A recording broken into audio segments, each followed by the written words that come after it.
এটা বাজানো শিখলে কেমন করে? আমি অনেক জায়গায় এটা বাজিয়েছি। তাই, কিন্তু কেমন করে শিখলে? টিচার আছে। টিচার আছে, টিচার শিখলে। আচ্ছা, ভেরি গুড, ভেরি গুড।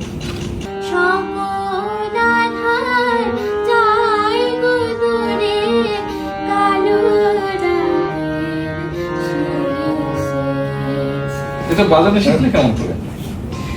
আমি অনেক জায়গায় এটা বাজিয়েছি। তাই, কিন্তু কেমন করে শিখলে? টিচার আছে। টিচার আছে, টিচার শিখলে। আচ্ছা, ভেরি গুড, ভেরি গুড। চিঠিটা কে লিখেছিল আমার কাছে? তুমি নিজে?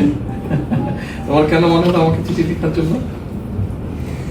কারণ আমার যেসব ফ্রেন্ডরা ছিল তাদের কাছে চিঙ্গল হারমোনিয়াম ছিল, আচ্ছা, কিন্তু আমার কাছে ছিল না।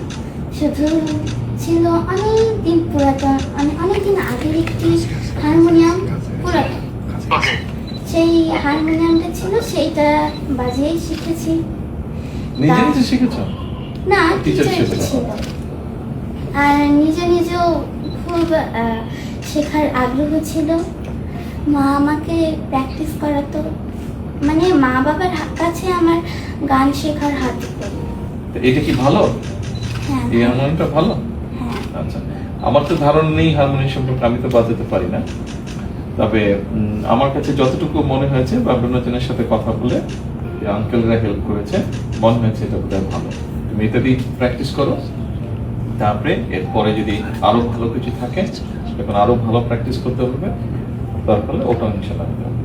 ঠিক আছে, অবশ্যই স্যার, দোয়া কিন্তু প্র্যাকটিস করতে হবে, বড় শিল্পী হতে হবে। ঠিক আছে, দোয়া করবেন যাতে নিশ্চয়ই। আমি এই দেশের একজন ভালো শিল্পী হতে পারি, অবশ্যই ইনশাআল্লাহ। এবং বাইরেও যেন আমার এই বাংলাদেশকে, মানে আমি যেন এই বাংলাদেশের মুখ উজ্জ্বল করতে পারি, যেন আমি এই পুরো আন্তর্জাতিক পর্যায়ে বাংলাদেশকে নিয়ে যেতে পারি। ইনশাআল্লাহ, এর জন্য সবাই আমার জন্য দোয়া করবেন।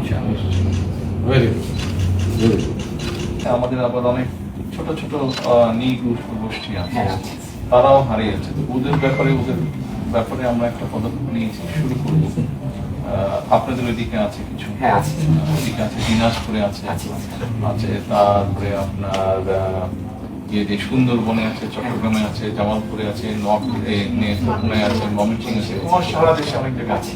তো ওদের কতগুলো কালচার আছে যেগুলো হারিয়ে যাচ্ছে আস্তে আস্তে। তো ওদের বাচ্চারাও জানছে না, আমরা তো জানছি না, ওদের বাচ্চারা জানছে। ওগুলোকে আমরা চেষ্টা করছি এই জিনিসগুলোকে আবার উঠিয়ে আনার জন্য। একটু সময় লাগবে, তোমাকে বড় শিল্পী আপনাদের দোয়ায় সবকিছুই হবে। স্যার, আপনি যখন দেশের দায়িত্ব নিলেন স্যার, তখন উপরে এসে আপনার হাত থেকে কিছু পাইলো। এই যে তোমার আজকে পরিষ্কার হয়ে গেল।